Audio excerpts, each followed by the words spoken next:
Dito na naman tayo sa another episode ng ating Badong Aratlis Vlogs. Pag-uusapan natin, ito po, no, nakakahiya po. Kinuyog, pinagmumura, at sinigawan ng mga Pilipino po sa Canada. Ito pong ating Pangulo at ang kanyang tagapagsalita ng Malacanang na si Auntie Claire.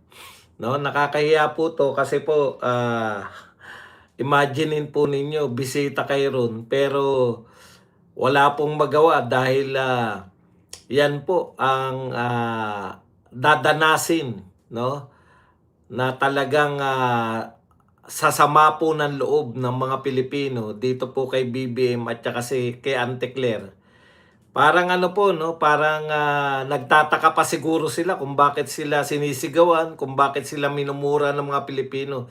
Dito po kasi sa Pilipinas, meron pong meron pong tinatawag tayong cordon sanitaire. Maaari po si BBM hindi niya po alam na isa po siya sa talagang kinamumuhian na po siya. Kaya nung nag-rally yung Iglesia ni Cristo, nagtaka pa siya di ba? Okay. Kaya lang po, alam niyo po habang pinanunood, ito po ang ito po yung talagang masasabi natin na kahit papano nakakabawi, no, tayo sa mga OFW. Nakakatawa na nakakahiya, nakakahiya po 'yun kung tutuusin. Kasi 'di ba? Presidente ka ng Pilipinas, tapos dumayo ka doon sa imbitasyon ng Canada. Tapos yung mga Pilipino doon instead, no? Instead po na kayo po ay i-welcome. 'Di ba ganyan? Pag napunta si Tatay Digong sa ibang bansa, kinukuyog po. Kinukuyog po ng pagmamahal, no? Kinukuyog po si Tatay Digong at si BP Sara na alam mo yun, yung gustong-gusto sila ng tao dito po. Kinukuyog po sila ng mura, kinukuyog po sila ng masasakit na pananalita. Yan po ang bawi natin. Kung hindi po nagagawa yan, kasi hindi po nila naririnig, no? Bingi po sila dito sa Pilipinas. Pag may nagpo-protesta po laban sa kanilang ginagawa, sa ibang bansa po, malayang malaya, lalo na po riyan sa North America. Ipinapatupad po dyan yung, yung totoong kalayaan sa pamamahayag. No, nakakatawa pa yung aksyon ni Tony Anticler. Akala mo nasa Pilipinas siya, nagsumbong pa sa pulis eh. hindi alam ni Anticler na dyan po sa Canada, ginagalang po yung karapatan ng mga mamamayan ng pagpapahayag. Oh, 'di ba? Kasi dito sanay na sanay sila na kaso. May masabi ka kaso. Alam niyo po, sa totoo lang po, ako kahit na papano, tayo swerte pa rin, no? Etong mga tao na to kinamumuhian. Biruin nyo sa ibang bansa ka, napakasarap pumunta sa labas, 'di ba? Napakasarap mamasyal, no? Pero hindi na po kayang gawin niya ni BBM at saka nito ni Auntie Claire. Bakit? Tuwing lalabas po sila at makikita sila ng mga Pilipino, mumurahin sila, no? At sasabihan po na shame on you, hahanapan na nasa na yung pera namin. Galit na galit. Sana nararamdaman nyo na, no? Ramdam nyo na sana. Hindi katulad sa ibang bansa, dito talagang face to face sila eh. Hindi ko alam kung bakit naroon si Auntie Claire. Siguro, mamamasyal siya o kung ano pa man ang gusto niyang gawin sa labas. Hindi na po kayo matatahimik. 'Di ba? Dito nga eh. Nakita niyo po ba yung Malacanang? Tuwing may mga rally pong ganyan, yan po ang build ni BBM. Walang build na mapagmalaki. Build ng barbed wire papunta po sa Malacanang. Yan po ang tinatayo ni BBM. Okay, alam nyo, imbes na mahiya tayo, nakakaya naman itong mga Pilipino na to. Proud na proud po kami. Kayo nakakahiya. Kayong mga sinisigawan, kayong mga minumura, kayong mga opisyal na sinisigawan at minumura. Pero, kami po na napapanood itong mga taga-Canada, tuwan-tuwa po kami. Ano man ang kanilang dahilan ng galit, yan po talaga ang mga Pilipino. Lalo na ngayon, nakikitang-kita na po. Uusigin natin si BP Sara, no? Uusigin natin si Marcoleta, pero alam na alam po ng mga taong bayan na yung mga magnanakaw sa pinakamalaking korupsyon, flood control, hindi po kayang galawin ng gobyernong ito. Okay. Eto po, panoorin po natin. Dito medyo marami pang bantay si BBM kaya medyo hindi. Kasi si Auntie Claire hindi naman siya babantayan eh. Tignan nyo po Panoorin po natin. Sana tablan sila.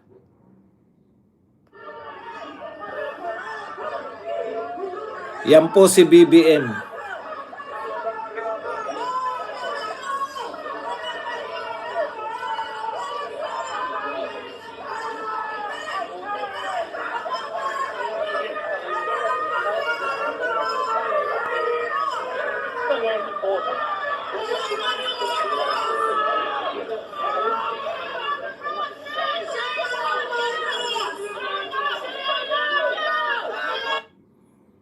Dinig nyo po, Marcos magnanakaw, 'di ba? Nakakahiya po kahit po mga may pulis. So ano po yung pagkakaiba ng mga pulis natin? Hindi po natin magagawa dito yan. Naharap-harapan masisigawan mo si Marcos na mga sinasabi nila, Marcos magnanakaw at kung ano, shame on you, no? Yan po ang presidente ng Pilipinas. Ganyan po siya tinatanggap ng mga Filipino-Canadian o yung mga nakatirang Pilipino sa Canada.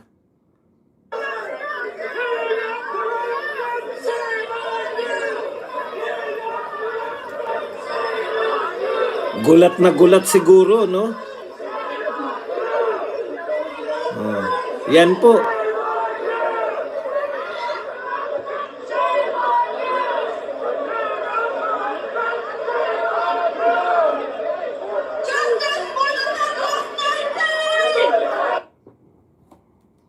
Yan po ang kalagayan ninyo ngayon. Kahit saan kayo pumunta ng mga Pilipino, no? Shame on you. Hindi po naitatago ng mga hindi bayarang media katulad ni Arnold Clavio at iba pang mga hindi bayarang media. Hindi po nila maitatago yung galit na yan. Kasi hindi naman na po yan galing sa mga hindi nyo po ibabalita yan. Yung mga hindi bayarang media, hindi nyo ibabalita yan, Chuck. Saan namin nakikita yan? Courtesy of Edwin Tumamak, Facebook. Ganyan po kakapangyarihan ngayon. Alam natin lahat na yung mga hindi bayarang media, hindi po nila ibabalita yan. Saan po nyo mababalitaan yung mga ganyan tagpo? Sa social media na po. Kasi yung mga hindi bayarang media, talagang malulupit po yan. No?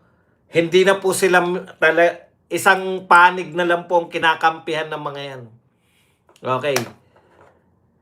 Pero mas malupit po yung kay Auntie Claire. Nakakatawa po tong kay Auntie Claire kasi nagsumbong pa siya sa pulis.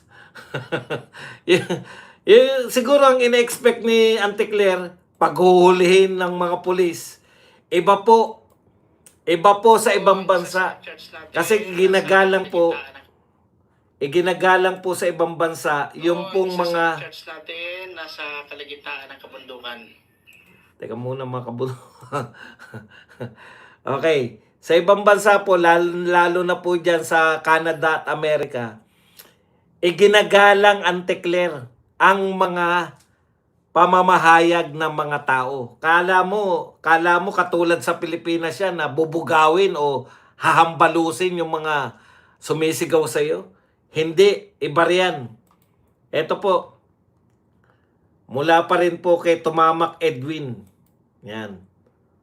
Taga ron ba si Tumamak Edwin? Malamang, no? Panoorin po natin to. Swerte ka, Auntie Claire. Bakit po swerte? Kasi Ilonggo. Ilonggo yung may ano eh, merong anong tawag diyan, megaphone. Kaya si Auntie Claire, nakakatawa po kasi malumanay pa rin, galit na malumanay pa rin dahil Ilonggo. Ayan po. Sinisigawan po siya sinisigawan po sila sa megaphone. Shame on you, Claire, anti-Claire. Shame on you, anti-Claire, anti-Claire.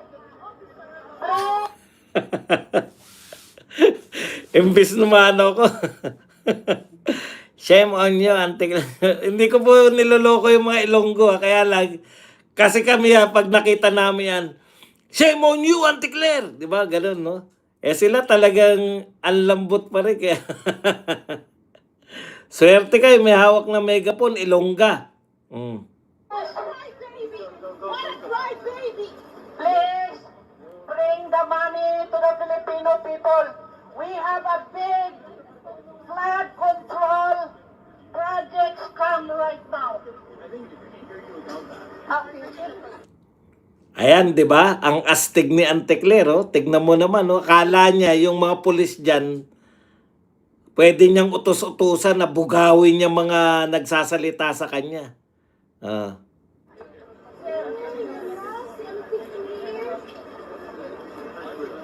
Kapal ng mukha.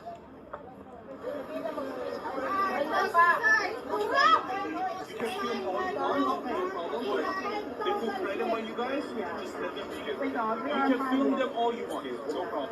We are harmless. We just want to let you know. Feel free to say whatever you want. Oh, tignan niyo po yung sinasabi ng pulis. You are free to say what you want to say.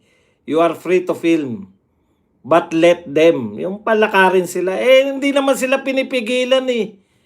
Sila lang ang nagsumbong sa inyo eh. Kung nagtuloy-tuloy na sila. Akala kasi ni Auntie Claire, pag nagsumbong siya dyan sa mga pulis na yan, no, pipigilan na yung mga pagsigaw-sigaw sa kanya. Ang hindi niya alam, ginagalang po yung karapatan dyan na ikaw ay magpahayag.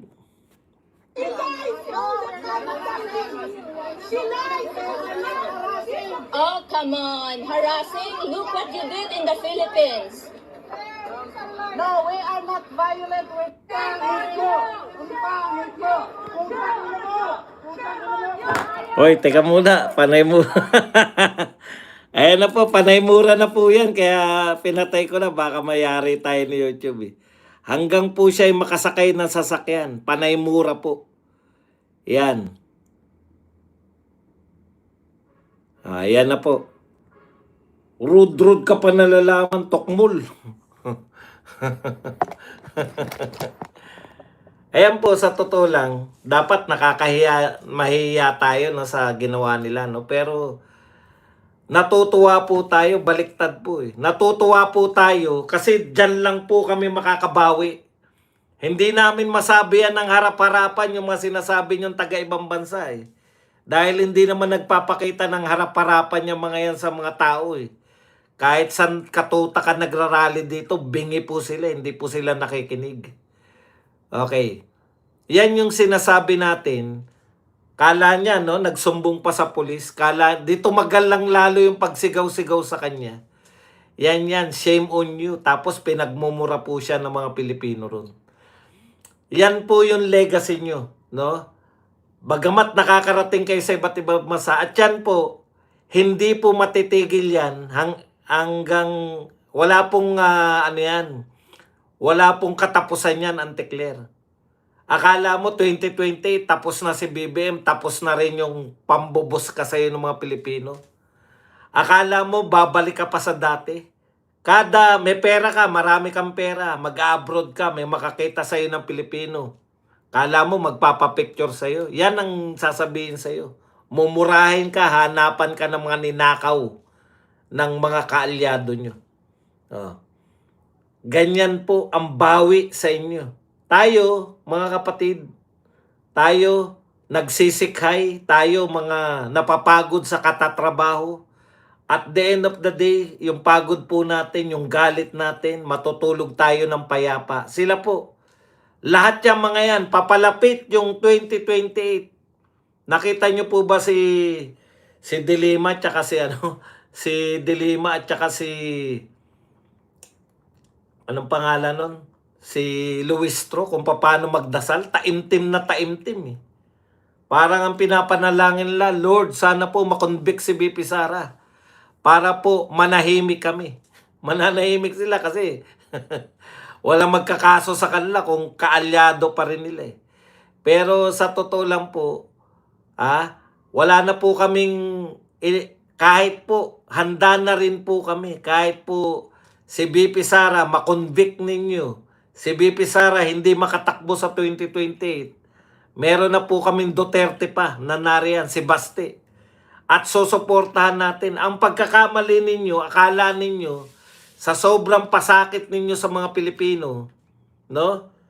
Kayong mga nagkakampihan ngayon, baka akala ninyo sa sobrang ginawa ninyo sa mga Pilipino, iboboto namin alinman sa mga susunod. Sa tingin nyo, pag hindi na pwedeng tumakbo si BP Sara, ang iboboto namin ay si Raffy Tulfo, Erwin Tulfo, si Leni Robredo, o kaya si Bam Aquino at saka itong napaka 1% na si Hontiveros, Kiko Pangilinan. Akala ninyo yan ang iboboto namin presidente?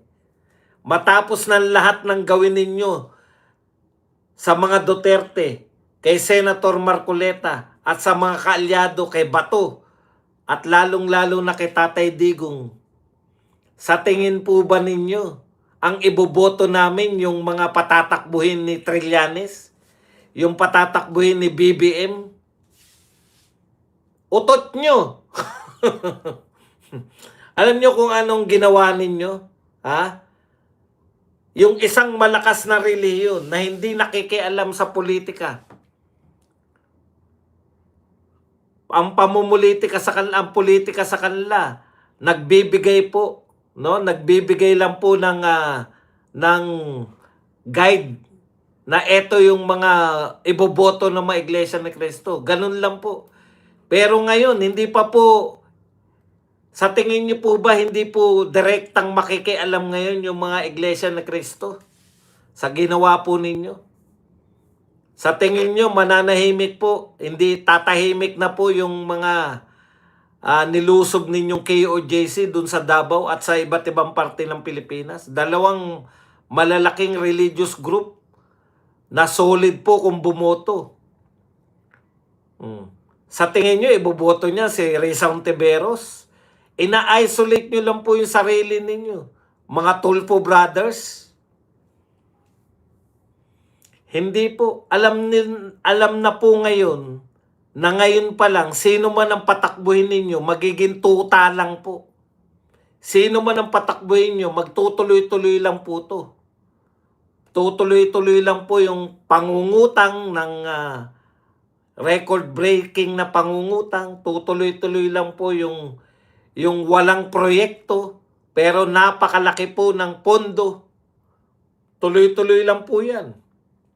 Tuloy-tuloy lang po yung pagbebenta ng mga ari-arian ng gobyerno. Yan po. Ano man ang mangyari kay BP Sara, hindi po natin matitiyak dahil hindi na po natin alam kung ilang panghudas ang meron dyan sa Senado.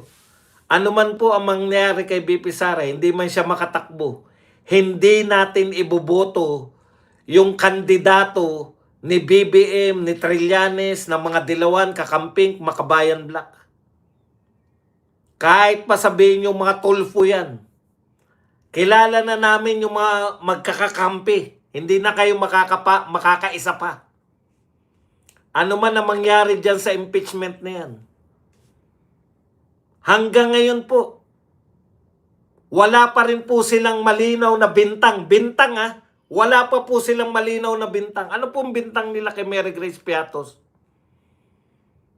Alam niyo po, tayo, magtotohanan tayo. Pag meron kayo nababalitaan na natigok, ang taguri nyo, corn beef. Sino pinasasalamatan ng mga tao? Si Mary Grace Piatos. Hindi po ba? Ngayon yan ang problema dito sa mga to, ipinansisira ninyo kay BP Sara, samantalang gustong-gusto namin, no? Gustong-gusto namin yung akala ninyo masisiraan nyo si BP Sara. Halimbawa, yung sinasabi nyong nananapak, violente si BP Sara. Gustong-gusto naming sapaking kayo ni BP Sara. Lahat na magnanakaw. Yan ang gusto namin, masapak kayo ni BP Sara. Kala nyo na ano kami? Ang akala ninyo, yan. Kala nyo ba yung nakakahiya yung mga Pilipino sa Canada sa ginawa nila sa presidente natin? Natutuwa po kami. Natutuwa kami. Lahat po ng paninira ninyo, war on drugs. Sisira nyo yung war on drugs. Pucha, kaya nga sumikat si Tatay Digong, hindi lang po sa Pilipinas. Kaya po sumikat si Tatay Digong sa buong mundo dahil sa war on drugs niya. Tapos yan yung papansira nyo sa mga Duterte. Natutuwa po kami. Yan po ang katotohanan. Hindi po kayo nakakasira kay BP Sara. Mary Grace Piatos kayo ng Mary Grace Piatos. Baka pag balang araw, pag si Mary Grace Piatos ay magpapahinga na, baka mabigyan pa ng award yan eh. Di ba? Sa totoo po, alam na po ng mga Pilipino yan, hindi nyo po may pansisira yan. Confidential Fund, Mary Grace Piatos, hindi po yan kasiraan kay BP Sara. Wala naman talaga kayong demanda eh. Hindi nyo nga masabi na nagnakaw si BP Sara eh. Paulit-ulit. Confidential Fund, Mary Grace Piatos. Pinagbantaan ng Pangulo. Kala nyo ba nagagalit kami? Bakit niya pinagbantaan ng Pangulo? Una, kahit na ano pong katkong ninyo, alam na alam po namin na sinabi po yan ni BP Sara dahil po siya ay galit na galit at siya po ay natetreten yung buhay niya. Ulitin ko na naman for the millionth time. Sinabi po ni BP Sara, tinanong siya, BP Sara, kumusta po yung inyong security? Dahil nung panahon na yan, tinanggalan po siya ng Vice President Security Group. Tinanggal po ang Vice President Security Group.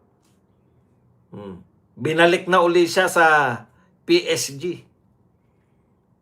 Tinanggalan din yung mga kanyang mga pulis na nagbabantay sa kanya. Yung mga handpick niya ng mga pulis, yung mga pinagkakatiwalaan niya, tinanggal din bilang security niya. Kaya po para yan, yung tanong na yun sa kaligtasan ni BP Sara. Si BP Sara po ang nag-aakusa na siya ay gugurgurin. Binabaliktad niyo yung sitwasyon eh. Ang problema ninyo, hindi po yung hindi bayarang media ang nagpapasya na ng mga kwento. Kaya na pong palabasin yung tunay na kwento. Ang tunay po na kwento, ang may threat sa buhay at that time. Kaya yun po ang tanong, si BP Sara. Kaya sabi ni BP Sara, magurgur man nila ako, may kinausap na ako para maghiganti. Hindi po yan threat, paghiganti yan. Kung siya ay gugurgurin. Alam nga namang gurgurin pa yung mga yan, sirang-sira na nga. Bakit pa? Si BP Sara pa ba? Maghihintay na lang po si BP Sara. Hindi nyo nasiraan yung mga Duterte dahil number 1 pa rin si BP Sara kahit na anong mangyari. Kayo ang sirang-sira sa tao. Kahit saan kayong bansa ngayon, subukan yung lumabas katulad ng ganyan. Lumalabas kayo maglalakad kayo. Pagmumurahin kayo. Akala mo antikler, tapos na yan. Pagtapos na yung termino ni BBM, kahit may pera ka, pupunta ka sa ibang bansa, magtatago ka pa rin. pag nakakita ka ng Pinoy. Kasi, baka kantsawan ka na at that time. O ano nahita mo? Ang yaman mo siguro, Auntie Claire, pasyal-pasyal ka. Para ko na nakinikinita. Kung paano kung eto, pinaulanan kayo ng mga mura, ganun na po habang buhay kayo. Kamumuhian. Tapos, ang malupit pa dito, eto po yung malupit eh. Yung mga naghabol sa mga magnanakaw, yung mga maghabol sa magnanakaw, yun pa po yung kinakasuhan katulad ni Marcoleta, katulad po ni Mike Defensor. Galit na galit sila kay Marcoleta at kay Mike Defensor. Bakit po kay Marcoleta? Alam naman natin eh. Siya yung nagpasimuno talaga nung kinol niya si BBM eh. Kasi sabi ni BBM, mahiya naman kayo. Sabi ni Marcoleta, ayos yung Pangulo mahiya daw. Ilalabas ko mga walang ya. Tapos pinigilan nyo si Marcoleta, halatang-halatang. Ngayon kakasuhan nyo naman. Oh, speaking of kaso, ito po, may pahayag na po. May pahayag na po itong may press statement po itong kasi pinutakte sila eh. Kinakailangan maglabas sila ng press statement eh. Lahat po ng Pilipino, maliban po sa mga hindi bayarang media, sila na lang po yung kukonting Dilawan, kukonting Makabayan Black, kukonting Pinklawan, at kukonting loyalista. Sila na lang po ang naglolokohan na ang mga Pilipino ay gustong makulong si Marcoleta. Lahat po ng tao, 80%. Ayan binigyan ko pa kayo ng 20. 80% po naniniwala na hindi dapat makulong si Marcoleta. Hindi dapat makonvict si BP Sara. Yung 10% po, walang pakialam. Kasi alam ka naman hindi na, marami naman talaga, wala akong pakialam dyan. At yung 10%, ayan, hati-hati pa kayo. Hati-hati pang loyalista, hati-hati pang Makabayan, hati-hati pang mga Pinklawan. Mga nagkaisa lang, hindi para sa bayan. Nagkaisa yung mga yan, laban sa mga Duterte. Yan po pinagkaisahan nila eh. Pero ngayon pala, nag-iisip na yan, Dilawan at Pinklawan, pati Makabayan Black, pag na-convict namin si BP Sara, ikaw natitirahin namin, BBM. Si BBM, kung gusto mo matapos yung term mo, kasi alam niyo pag na-convict nyo si BP Sara, BBM, alam mo na, ikaw na ang isusunod niya na sampahan ng impeachment. Oh, same people. Na akala mo tuwan-tuwa ka, di ba? Akala mo tuwan-tuwa ka na ngayon, bakit po yung OFW? Bakit po ang lalakas ng loob ng mga OFW? Bakit po yung mga OFW ang walang katakot-takot? Una, wala naman sila sa Pilipinas eh. Karamihan ng mga OFW natin, kumikita po sila, hindi po sila namamalimos ng mga ayuda. Sa totoo lang po, yung sa 10% po na natitira sa inyo, mga marami po ron dahil umaasa pa sa ayuda. Kaya po dahil po kumikita po sila sa kanilang pagbabanat ng buto at hindi po umaasa sa ayuda, hindi po umaasa sa mga programang mga tupad at kung ano-ano pa, malaya po silang nakakapagpahayag ng saloobin nila. Tsaka nakita po nila yung diferensya eh. Ito, real talk tayo Yung mga OFW nung panahon ni Tatay Digong, kampante sila na walang mangyayari sa pamilya nila. Lalo na sa mga anak nilang pinag-aaral nila.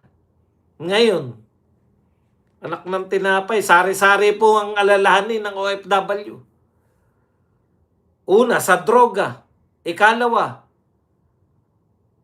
safe by school nila, baka meron na namang yung pinoprotektahan ng batas ni Kiko. Namamaril na naman dyan at walang kaso. Kaya sama-sama na po. Yan po ang katotohanan. Yan po talaga, di ba? Kung may contest po ng kung sinong mas kinamumuhian, yan dalawa na yan magko-contest eh. Si BBM tsaka si Anticler eh. Sino mas kinamumuhian ng mga Pilipino? Okay, basa po tayo. Today, sabi, ito po statement on the filing of the plunder case against Senator Rodante Marcoleta. Today, we like to Teka, lalakihan ko nga to.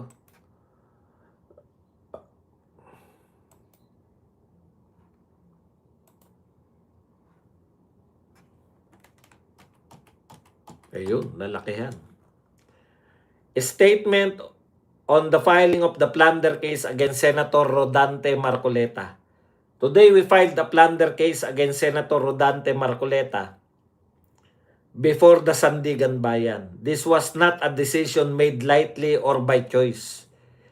The evidence include 3 cash donations totaling 75 million. Yan ha. Tignan nyo po. Cash donations. Okay. Totaling 75 million undeclared in the Senator Sal-en and Campaign Finance Report. So yun po ang kanilang contention. No? Merong donasyon kay Marcoleta. 3 tao nag-donate kay Marcoleta ng nagkakahalaga ng 75 million. Ito raw po ay hindi nilagay ni Marcoleta sa kanyang Sal-en at saka sa kanyang campaign finance report. So ibig sabihin mga kapatid, aminado ang ombudsman na ito ay hindi po galing sa nakaw. No? Hindi po galing sa nakaw, kundi ito ay donasyon. Para saan? Para sa kampanya. Malinaw, ini-establish natin. Ha? Ito po ay para sa kampanya ni Senator Marcoleta. Ngayon lang po to binabasa natin yung galing na po to sa ombudsman para malaman natin ano ba talaga yung ikinaso nila. Plunder kasi may 75 kung hindi mo ko kilala, tinawag mo kagad ako na stupid. Alis ka na rito. Hindi mo alam, henyo ako. Tapos tawagin mo ako stupid. Pag mga ganyan po, wala tayong mahihita dyan. Hindi mo na nga ako kilala, tinawag mo pa ako stupid. Ikaw naman. Kung sinabi mo, sino ba tong pogi na to? Yan. Okay. This leaves our office no discretion to look away. These facts are not in dispute. The senator has publicly confirmed receiving the money and they can be stipulated at the onset of trial. What remains is a question of law. Whether these undisputed facts constitute plunder and bribery. Aminado rin sila. Na titignan po natin kung ito pong mga facts na to ay plunder ba o bribery. We took an oath to enforce the law regardless of who is involved and that the oath does not waver for popularity, position, or personal relationship. In one of the admissions, Senator Marcoleta mentioned the term utang na loob. May sinabi raw po na utang na loob si Marcoleta. So, tignan nyo po campaign fund, utang na loob, 75 million. Hindi dineklara sa Sal-en, hindi dineklara sa campaign SOSE. Okay. So we honor utang na loob as one of our culture's most beautiful values. It is a debt of gratitude between family, friends, and neighbors. But it has no place in public office. Tandaan nyo po yan, Wala raw pong hindi dapat kinikilala yung utang na loob sa public office. Kaya ang pamagat natin ombudsman, mali ng kinasuhan. Okay. A public servant owes no personal debt to any donor that supersedes what they owe the Filipino people. The moment gratitude is used to explain away 75 million in undisclosed money, it stops being utang na loob. Paulit-ulit sila sa utang na loob, and becomes exactly what our plunder and bribery laws were written to prevent. We recognize this case has stirred intense public debate, and we respect every citizen's right on an opinion, to rally and to demand accountability, including from us. What we ask in return is what we ourselves commit to. Let the facts and the law decide, not sentiments or fear. Senator Marcoleta retains the presumption of innocence and every right to defend himself before the Sandigan Bayan. We did not choose this fight, but when the law leaves no room for silence, silence is not an option. O, yan. Kaya ko sinasabi, kasi inuulit-ulit nila yung utang na loob. Kaya ko po yan ini-stress. Yan kasi yung sinasabi nila eh. Okay. So ano po yung mga sinasabi nila? May 75 million nag-donate para sa campaign. Hindi po sinabi na may 75 million ninakaw si Marcoleta. Wala pong ganun. Ibig sabihin, pag nagnakaw ka pala na may git 75 million, katulad po ng mga magnanakaw, yung mga magnanakaw po sa flood control, pwede ka mawalan ng kaso dahil kahit bilyon pa ninakaw mo, pwede ka mawalan ng kaso. Pero pag si Marcoleta ka,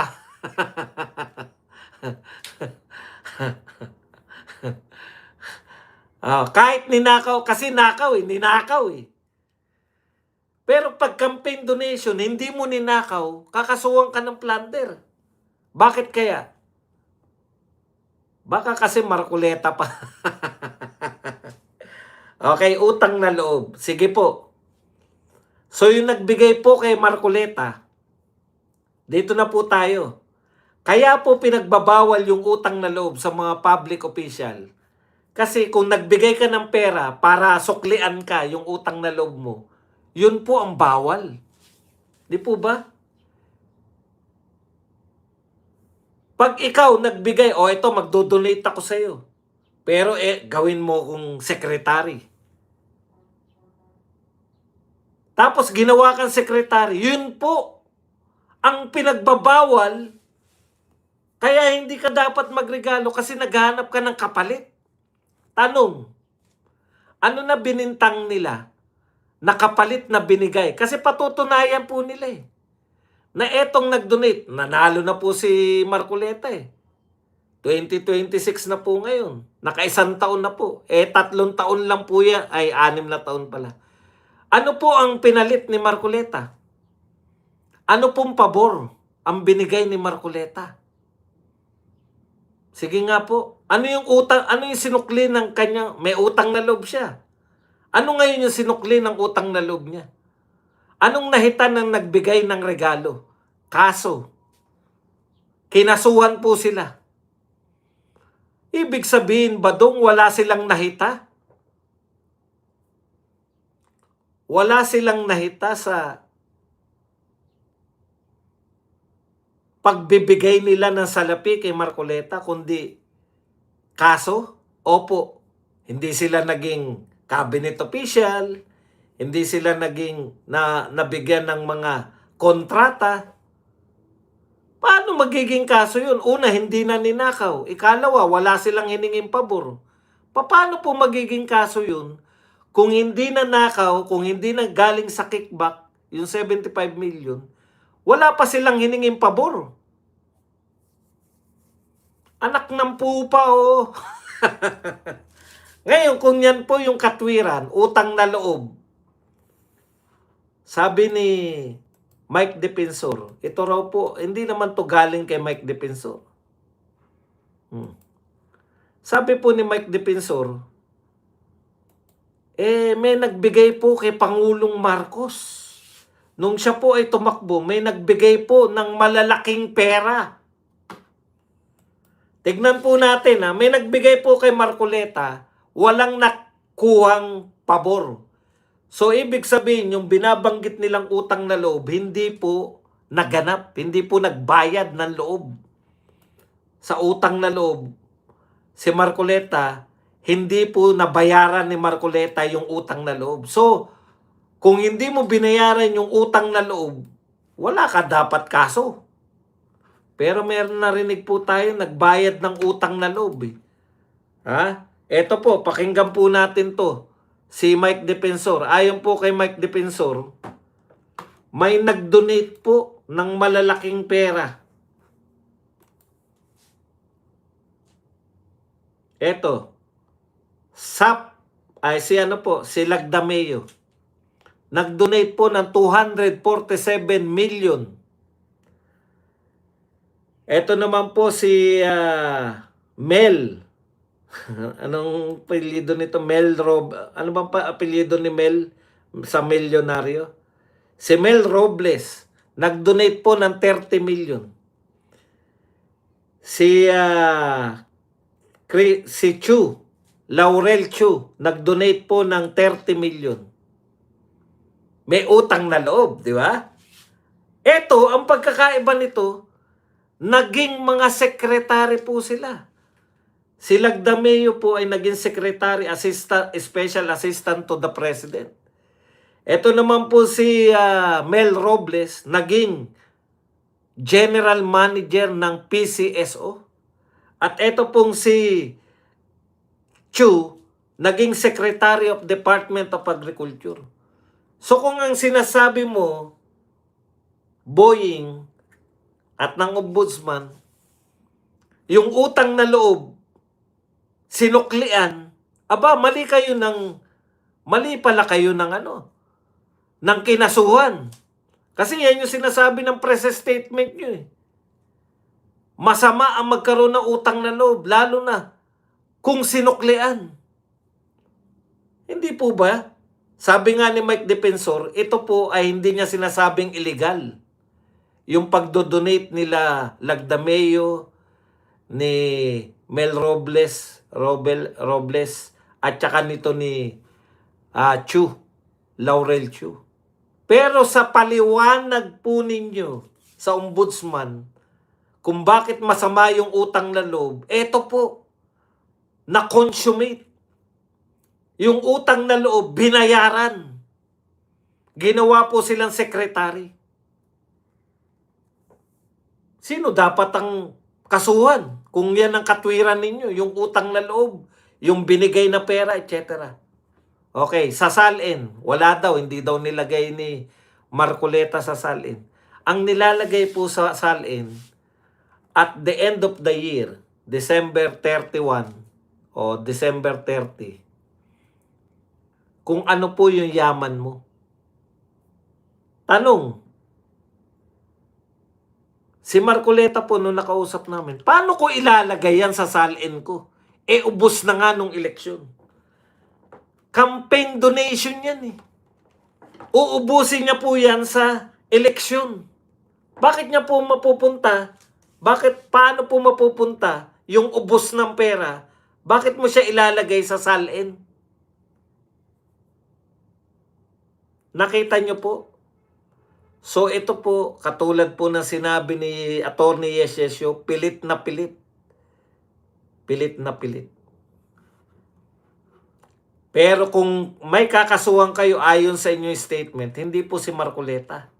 Yung pong nagbigay ng mga malalaking pera at na-consummate po yung utang na loob. Nabiyayaan po sila. Sa tingin ko to, kung mayroon dapat kasuhan, yung nagbigay ng campaign contribution at ginawa mo, may nahita yung nagbigay. Ano nahita nila? Naging mga cabinet official. Mababawi ba nila yung binigay nila? Hindi ko po alam. Kayo na po mag-isip. Yun yung sinasabi natin eh. Di ba? Okay, 3 days na lang po. 3 days na lang po, impeachment. 3 days ba? Ano ba ngayon Sabado? Linggo, Lunes. Hindi, 2 araw na lang pala. Mel Roble. 3 days na lang po, impeachment trial na. Di po ba? Ano po ba yung mga pinanghahawakan nitong mga prosecutor? Eto pa rin po, yan. Umaasa ang prosecution na haharap si Vice President Sara Duterte sa kanyang pagdinig para sagutin ang aligasyon laban sa kanya. Pag nagsampa ng kaso, maglalabas ba agad ng warrant? Depende po. Kasi po kay Jinggoy, ganun ang bilis Sa karanasan po natin kay Jinggoy, ang bilis. Di ba? Nagpapiansa pa lang siya sa kanyang isang kaso.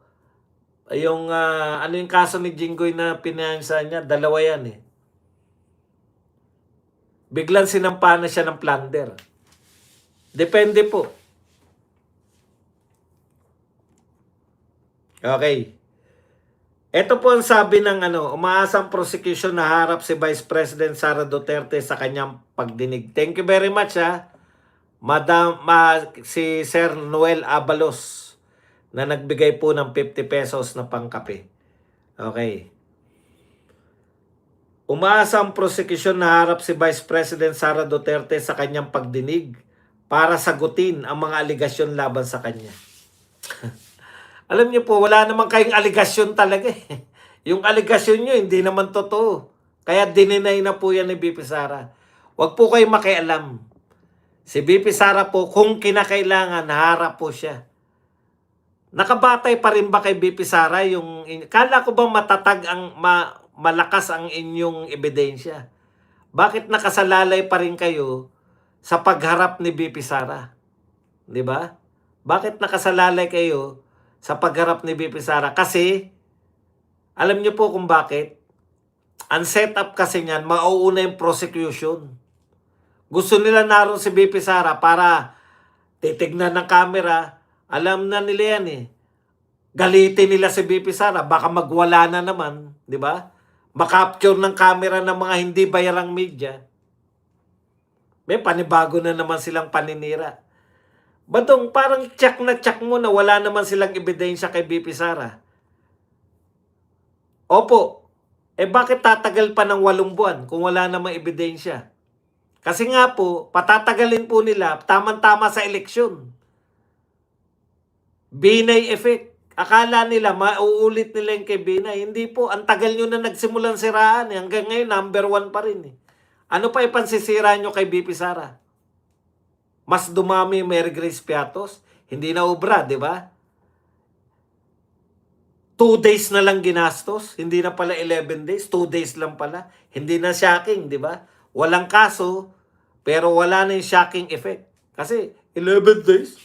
11 days lang ginastos. Puta, wala naman palang kaso yung 11 days. Ngayon naman, hindi pa rin magpapakita. Anong klase yan? Utot nyo. Yan po yung magiging dialogue nila, di ba? Tsak tayo. Sa Lunes, pag hindi nagpakita si BP Sara, ano naman laman ng dialogue nila? Hindi pa rin sinasagot ni BP Sara. Meron siyang pananagutan. Dapat sinasagot niya to. Yun lang. Para masiraan lang. Paulit-ulit lang kayo. Magbago naman kayo ng taktika. Hindi na nga kayo umubra Ang bababaw niya, Yung pananapak nga, hindi umubra Bumili pa nga kami kay BP Sara Inimbitahan niyo yung sinapak niya. Walang epekto.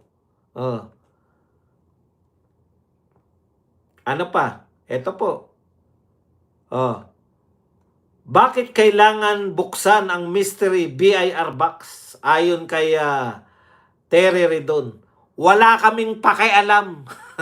Pauso ka lang. BIR mystery box. Ano ba ang laman ng BIR mystery box? Buksan nyo yan. Hindi nyo buksan. Walang mapapatunayan ang BIR. Sabi nila, dito kasi malalagay ang mga tagong yaman. Paano matatago sa BIR tagong yaman? Utot nyo. Ang BIR po, ibig sabihin nasa box na yan. Eto po, bubuksan na po natin ang BIR. Mayroon ditong mansion si BP Sara. May 40 luxury cars si BP Sara. Ha? May jet si BP Sara. Ha? Merong helicopter si BP Sara. Yun po ang tagong yaman.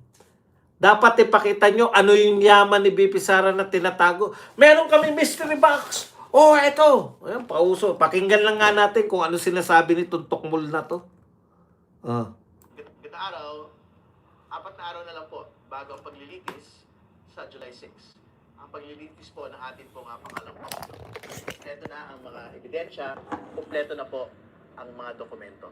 Inaantayin na lang po natin yung pong pagbubukas ng pong BIR box. Mahalaga po yung pagbubukas ng BIR box dahil kasama po ito doon sa pagpapakita ng pong most complete picture ng kayamanan po ng ating pong pangalawang Pangulo.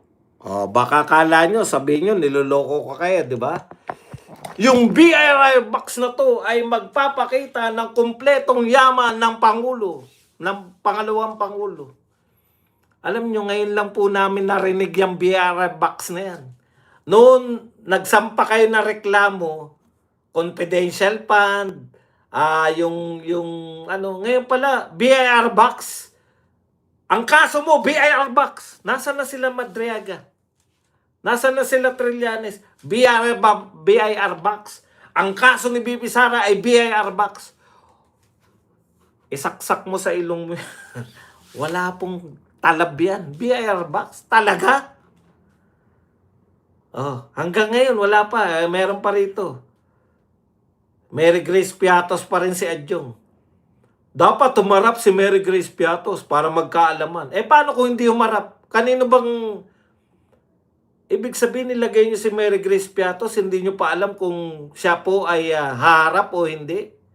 Congratulations po, nagkusa na kayo. 1,000 likers na po tayo kahit hindi ko pa po sinasabi. Palakpakan naman natin ang ating sarili. Maraming salamat po sa 1,000 likes natin. Ha, BIR box ako. Matatagpuan na natin lahat ng yaman. Talaga? Ang mga yaman po ng mga magnanakaw ngayon ay mansyon sa Forbes Park. Hindi lang isa, multiple mansion. Mansyon sa ibang bansa. Jet, helicopter, luxury cars. Dapat hindi lang isa. Dapat at least 40. Para ka matawag na magnanakaw ngayon. Pag magnanakaw ka at wala ka ng mga yan, small time ka lang. Vice President siya eh. Ang ninakaw niya raw yung mga binibigay kay Mary Grace Piatos, pinaghatian nila. Ay, 10,000. 10,000. O, hati tayo ha. O, 1,000 sa'yo, 1,000 sa'yo, 1,000 sa'yo, 5,000 sa akin. 5,000? Kay BP Sara? Putay, mga totoong magnanakaw, daan-daan libo. Mga totoong magnanakaw, bilyon ang pinag-uusapan. Daan-daan bilyon ang pinag-uusapan. Tapos kay BP Sara, Mary Grace Piatos, ito, 1,000 ka, 1,000 ko. Sa akin, 5,000. 5,000 po. Mukhang tae kayo. Jennifer SBL, thank you very much sa 10 Qatar. Yan, maraming salamat, Jennifer SBL. Yan, magnakaw niya yung Mary Grace Piatos. Magkano ba binigay kay Mary Grace Piatos? 15,000. Laki na ninakaw ni BP Sara. Naku, magnanakaw siya, 15,000 eh.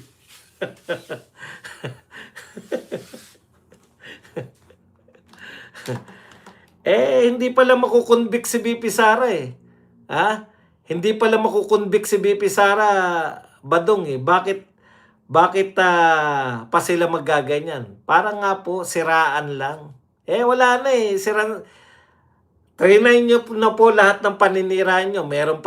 Meron pa kayong paninira na magkarelasyon si Sulaika at si BP Sara, di ba? Hindi rin umubra. Meron pa kayo na si BP Sara may kabit na basketball player. Hindi pa rin umubra. Lahat na trinay nyo eh.